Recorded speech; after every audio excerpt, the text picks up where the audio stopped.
Hello and welcome to another episode of Kuvera Insights, where we talk to industry leaders to help you manage your finances and your wealth better. Today we have Pratik Oswal from Motilal Oswal. He's joining us again. Pratik heads the passive investment business, ETFs and index funds at Motilal Oswal, and is also the CEO of their online investment platform Glide Invest. Prior to this, he was heading operations and finance at a Series A fintech in San Francisco, California, where they managed over $400 million in assets and counted Y Combinator, Khosla Ventures among some of their investors. Pratik has experience in investment banking, private equity, and hedge funds, and he studied maths and economics at Emory University and has an MBA from London Business School. Welcome, Pratik. Great to have you here again. Yeah, thanks, Gaurav. It's great to be back here and looking forward to our conversation today. Sure, yeah. So let's start. Let's kind of quickly get the two basic but really important questions out of the way. Why index funds and why diversify across multiple geographies? Yeah, so why index funds? I think index funds make life simple. I think to put it very simply, so today investing is become very daunting. You have a lot of acronyms, in the industry, and I think for a person who wants to, come in for the first time, or someone who wants to make a choice between the thousands of options out there, index funds make life extremely simple. Just to give you an example, if you had to choose between 100 to or 200 mid cap funds, it's quite daunting to sort of analyze each one of them. So I think you can just buy a mid cap index fund and you're sort of done with it. And what we've also seen is that at least in the current scenario, and also going forward, index funds tend to be, I would say, as good in terms of returns. They're much cheaper, and they also make sense in a portfolio for a very long time. You don't have to worry about bad performance. So I think overall, they really make investing simple, which is why I think index funds are great. You don't have a lot of choice, about 2-3 years ago, but now there's a lot of options out there. And I think there's also a lot of education on what index funds are, which is why I think index funds are great. Just to sort of segue to international, today most people would call a Nifty or a Sensex an index fund, and it stops sort of there. But there are a ton of other options out there as well. You have passive funds in commodities like gold. Now silver's coming up very soon. You have international funds like the S&P 500 or the Nasdaq. You also have debt index funds and ETFs, which are extremely popular today. So there is a lot of option out there when it comes to passive funds today. And when it comes to international, where I think today's conversation is about, there is a big need for international diversification. If you look at any sort of not any, but I would say most global investors, about maybe 20 to 40% of their money is actually invested outside their home country. I think in India we're still at maybe 0%. So I think, and also what we've seen is that by having some of your money outside, you are essentially buying some of the best companies in the world, and you're also buying the US dollar or some other currency, which can really protect you from the rupee depreciation, which has happened in a very big way. Just to put some numbers here, India is obviously a very evolved and good market, and it should be part of your like a key part of your portfolio because of the growth prospects. But India is still about 3 to 4% of global GDP market share. So today we are missing out on 96, maybe 97% of wealth creation opportunities outside of India, which is where international funds come in a big way. And again, you don't have a lot of options about 2-3 years ago, and now you have lots of them. So I think that's why I really think that it really makes sense to allocate a good chunk of your portfolio towards investments outside of India. Fair enough. And when people start looking about investing outside, and whether it be through funds or investing directly, US is the normal choice, right? Everyone thinks about investing in the US markets. You've heard of Nasdaq, you've heard of S&P 500.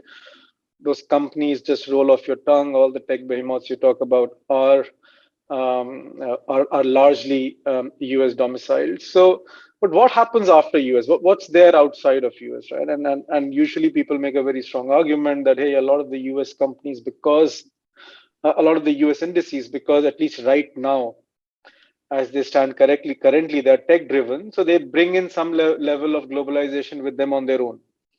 So when you think about this, and then you say, okay, you know what, outside of the US, you start looking at outside of India, you start looking at US. But then what happens next? What are investors missing out by just focusing on an S&P 500 or a Nasdaq? Yeah, absolutely. So I think the US itself is extremely important, and I would say a person who is looking to sort of diversify their wealth, or looking at, say, investing outside of India through mutual funds or directly, whatever it is, I would say US is probably the first choice. Because you have companies and brands that are a lot more established across the world. There are a lot more global companies out there, and I think even the growth prospects, at least in the last 10 to 15 years, have been superior, in the world. So I think overall, and also it tends to be the cradle of innovation. And I think a lot of these businesses who are tech based, have had global market share and global leaders. So I think in that sense, it makes sense to look at US as the first option when you're looking at international diversification. But I think it should not stop there. It's still about 50-55% of the global sort of GDP market cap. So you are still missing out on the other half. And I think obviously and I think most people, at least in India, when they say global investing, they by default say US investing. Which should not be the case. It should be actually global investing, and you should also be looking at countries outside the US. Like developed markets. You have Europe, you have Japan, you have UK, and you also have emerging markets, which are extremely, very, very important from the perspective of future opportunity. Just to give an example, 90% of the world's population lives in emerging markets. That's and that is probably going to be the biggest part of the world over the next, I would say, 15 to 20 years time. So I think there's a lot of opportunity outside the US as well. And the problem is that the US is taking away all the market share in the media and the press. So I think if you look at sort of raw from an investor's perspective, there is typically three broad areas of investing in terms of geographies. One is the US, which I think most people are pretty well aware of.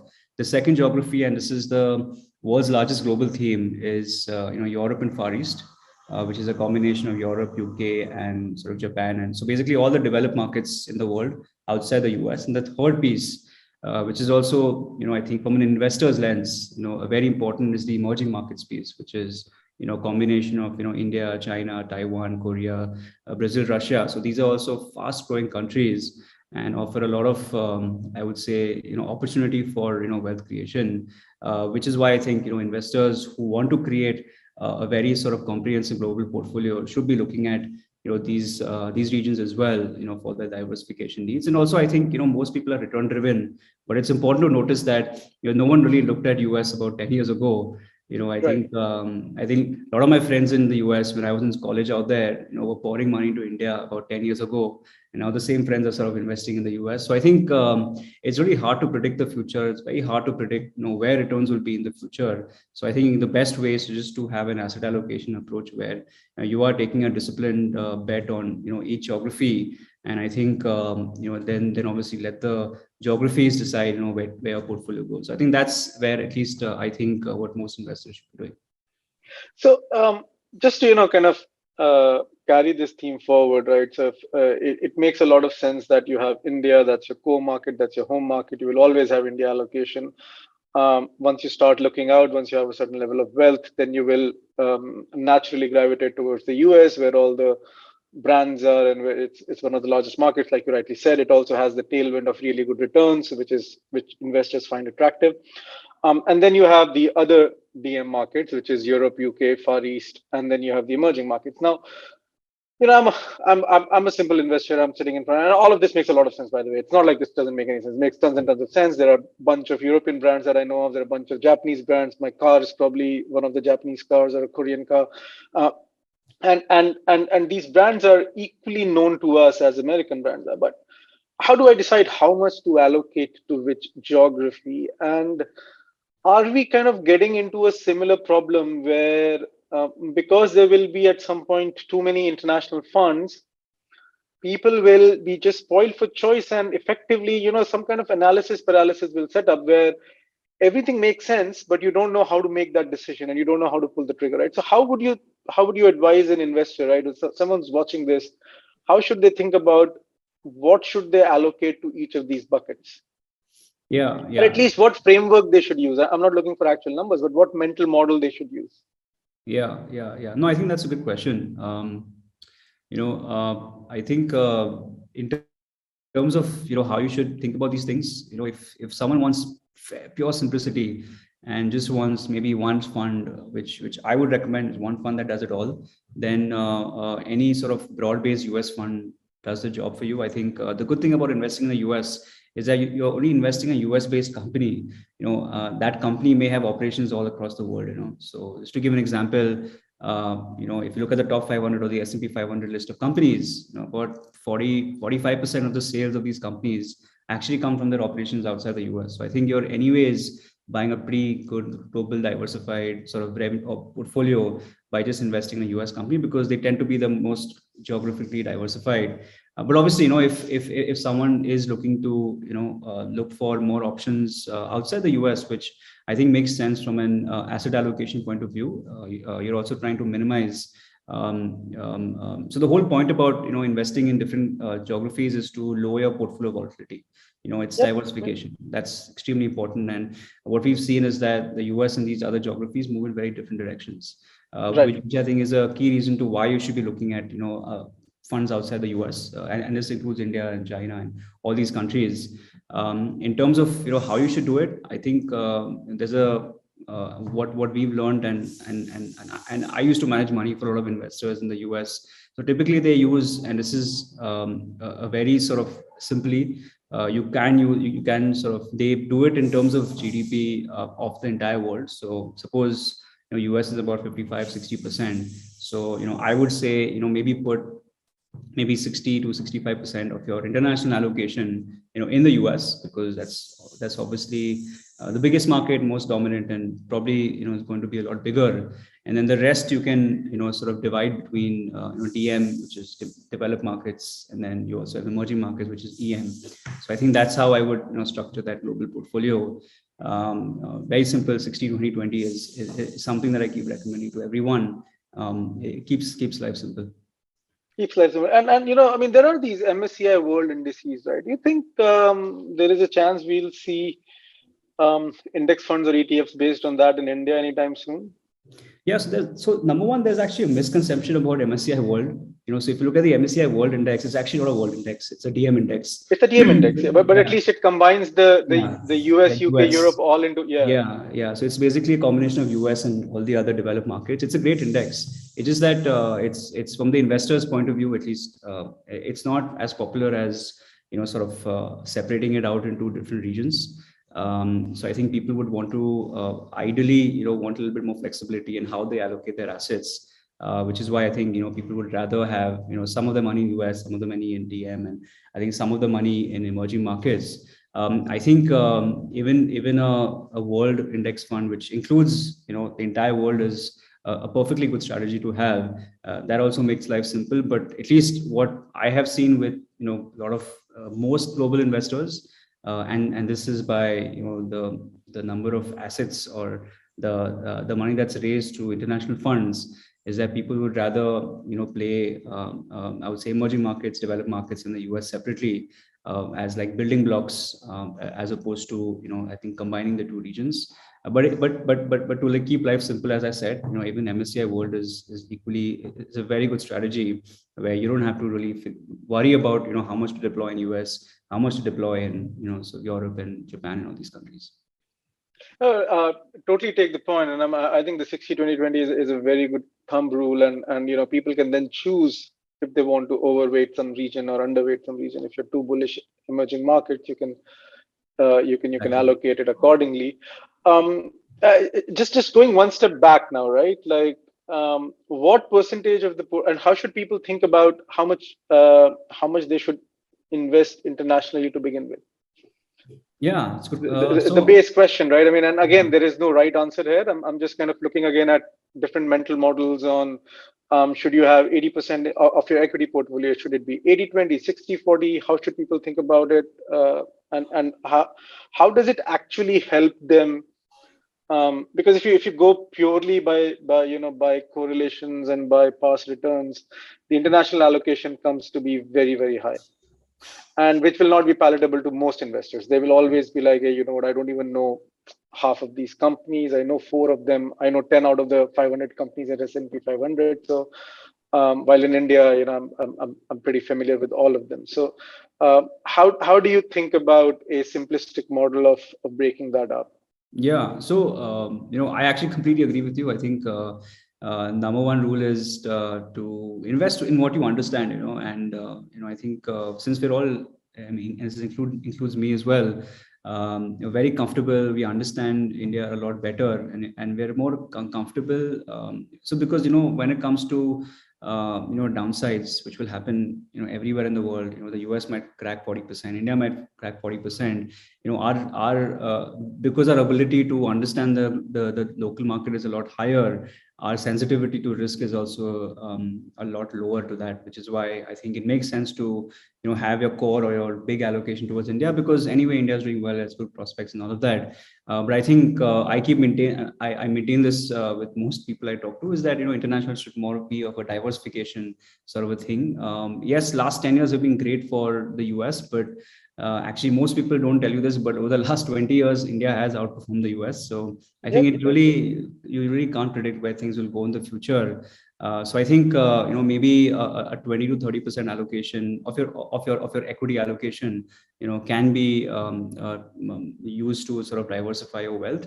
The reason why I say 20% and not 5% or 10% is because when you're investing for diversification, or what you say low correlation, which is when you want to reduce the volatility of your portfolio, if you put say 2% or 3% of your money in these funds, it doesn't really make a difference. It's like just one more fund in your portfolio, doesn't matter. So it needs to be a significant sort of investment for it to Going back to your point about simplicity, at a 5% allocation, the headache is not worth it. Yeah, it's not really worth it. Might as well put all your money in India, which I think Yeah, is, might as well have 100% in India. I 100% agree with it. I mean, this whole idea that I'll have a little bit in, these are not options. These are actually indices. So you have to kind of wait. So you're saying like anywhere from 25-30% is what an investor should think about as international allocation.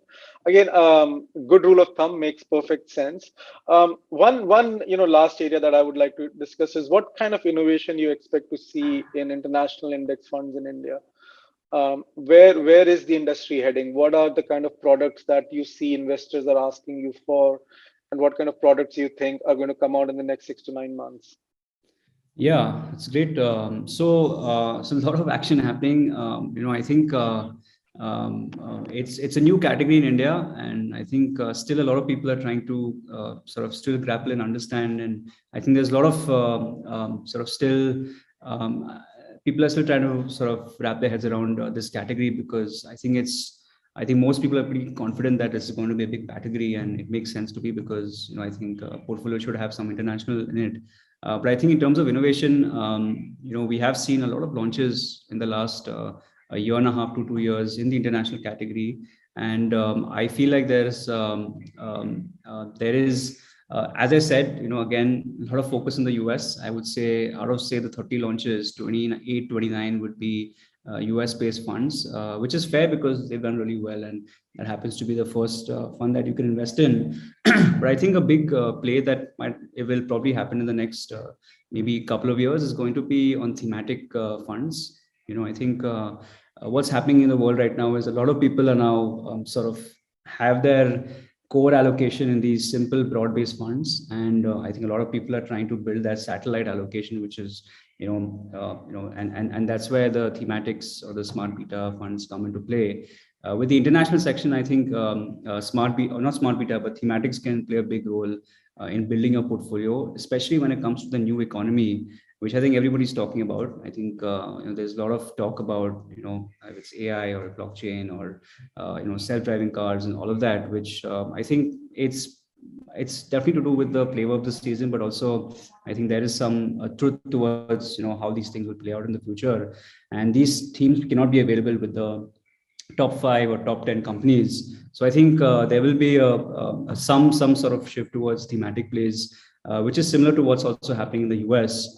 I think that's one big innovation that you'll see. The second is that there's going to be a lot of AMCs coming with a lot of funds. So I think investors today don't have a lot of choice, but they will be spoiled for choice in the next, say, 1 or 2 years time. So they don't have to go out there, and because I think the one reason why investors want to go directly is because they want choice, which is fair. But I think there will be a lot of choice coming in, and I think the ease of use when it comes to buying mutual funds as opposed to sending your money outside is also there. Definitely there, yeah. It's definitely there. So I think that's I think a couple of things that I would expect to happen in the next couple of years. I also think that there's a lot of interest coming in from family offices. So it used to be mostly retail, but now I think even the institutions and family offices are now looking at parking their money outside, which is where so today there's a lot of transactions, but I think there will be a huge amount of AUM also. I would say is quite significant. In terms of brands as well, I think what I've seen is that at least maybe the younger segment, between you have 30 and 50 or 40, tend to be a lot more comfortable, owning foreign brands than they are owning Indian brands. I think their understanding of S&P 500 or even like really good brands in Europe, like Louis Vuitton or I think Nestle or even Japanese brands is a lot higher. I think that trust factor is a lot there. So that itself is a huge pull towards, I think people towards international investing, which I think is I think it's a good pull, and I mean overall it's a decent strategy as well. Also, I think one big trend is going to be that investing in a single country may not be as significant as it used to be, say, 5 years ago. So today, it doesn't really matter if a Nestle is listed in Switzerland or Germany or the UK. It's a Nestle, so it's a global business model. So I think having a more sort of diversified sort of approach as opposed to betting on a single country may be slightly better, because ultimately you want brands. You don't want to bet on a country, because then you're also betting on the country's GDP and macro risk and all of that. So I think that is also something which will emerge as a trend. So you'll have funds that are investing in multiple countries as opposed to a single country and all of that. Great, yeah, thanks a lot, Pratik. Just a summary of some of the quick takeaways I got out of this. So we're going to move from a regime where we have lack of access to too much choice. It creates its own problem, but it's a better problem to have than lack of access. About 25 to 30% of your equity portfolio should be targeted for international investment, for diversification, and to take advantage of global growth, out of which about 60% should be focused to the US and 20% each to remaining DM and the emerging markets. So perfect.